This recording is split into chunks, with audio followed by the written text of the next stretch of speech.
Hey guys.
You need a gauge? We're good to go. Good. All right. Good evening, everyone. It's been a long Father's Day, and I started early this morning on the West Dallas call where our deputy, Precinct 5 deputy was involved, Precinct 1, I'm sorry, thank you, involved in the shooting at his apartment complex. This is related, and let me start by saying this because it's most important.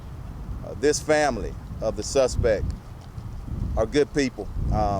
They have been cooperating with us all day, realizing that their relative, the suspect, does have a history of mental illness, was in crisis, but was extremely dangerous. The shooting scene last night, and then also, this morning, and then also today. So let me tell you what happened today.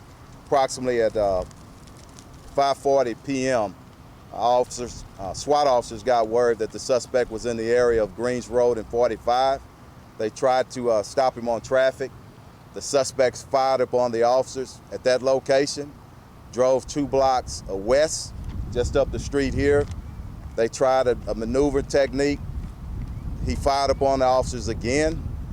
Officers didn't return fire on the 2 prior incidents. He came to, this is Northborough Road and Greens Road. The suspect crashed his vehicle into a tree, as you can see behind us. Once he got out of the vehicle, he fired upon our officers again. They returned fire, striking him several times. They administered first aid. The suspect was transported to the hospital. He's in surgery right now in critical condition. As always, I'm going to ask that we pray for him and pray for his family and also our officers. A long night, a long day. We've had 3 officer-involved shootings in less than 24 hours. So pray for our men and women on the front line and pray for our entire community. As within policy, the Internal Affairs is going to do the administrative part of the investigation. Our criminal and special investigative unit of homicide is going to conduct the criminal. Also, the district attorney's office is out here, so we'll open up for questions. Did you say that the man shot, he's related to the precinct one? We don't know at the time. It wasn't a random incident. There is a relationship that we're trying to determine the full extent of it, and I don't want to go too deep on it without having all the information, but we'll follow up. And also the suspect's name, we're not going to release that. We're still communicating with some family members, and we want to be respectful to the family and make sure that the majority of his family is notified before we put this out in the media. But sometimes later on tonight or in the morning, we will release his name. So the suspect was driving a black Challenger. Who was in that white truck? Yes. That's some of our officers, yeah. So can you just detail one more time? So there was one time they attempted to stop him on the North Freeway, on 45. Just up here, North Freeway and Greens Road. He shot at them. He shot at him again, 2 blocks away from there, just 2 blocks from here. They tried to stop him again. He fired upon him again. Our officers didn't return fire on the initial 2 incidents, but when he crashed and he got out and he started firing upon him here, that's when they engaged him. Did he shoot that? Did he shoot out that driver's side window? I'm not sure. I'm not sure. I know that there was gunfire, but that's going to be part of the investigation. But he did fire multiple shots at our officers. Is there any specification you can give to? You said he has mental illness. Yep, he just has a history, and I'm going to be respectful of that, and that's part of the investigation. Age? I think he's 27 years old. Hispanic male, 27 years old. Chief, how challenging? Yes, they have body-worn cameras, so that'll be a part of it. And again, our policy is what? We're going to release it as soon as we can. Chief, Okay, go ahead. Is a situation where you have that volatility, you know, between mental issues, someone trying to stop. It's very tough, okay? And especially when they get to a state where they're really dangerous, shooting at people, and you don't leave the officers too many options, and that's a tough time. It's very challenging and tough on our officers. And like I said, I want us to pray for them.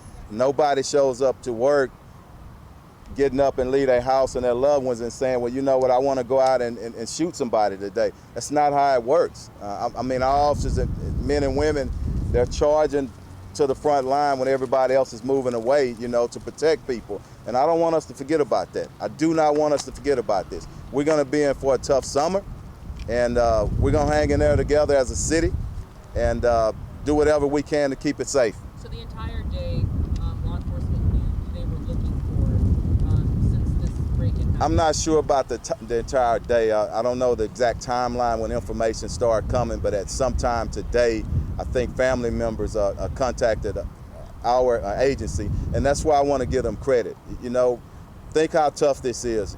You have a loved one who, I don't know his history, probably a decent person, but suffering from mental illness, and then shoots some citizens last night, and then get into a shootout with the officers today. So it's tough on the family. But I want to tell you, they cooperated with us, and I'm sorry it's ending with us shooting him, but they didn't have much of a choice. Do you know how the wife and the daughter are doing at this hour? I think both of them are stable, but I didn't. The last update I got was this morning, so we'll get another update and try to send that out before the news hits tonight. Chief, what do you tell the people from Houston that are worried about all this violence going on right now? Keep looking after one another. Keep loving one another. Just be your neighbor's protector. We got to hang in there together, and things will get better. This is Houston. It's a sophisticated city with great people. We've gotten through a lot worse, and we'll get through this. All right? Thank y'all.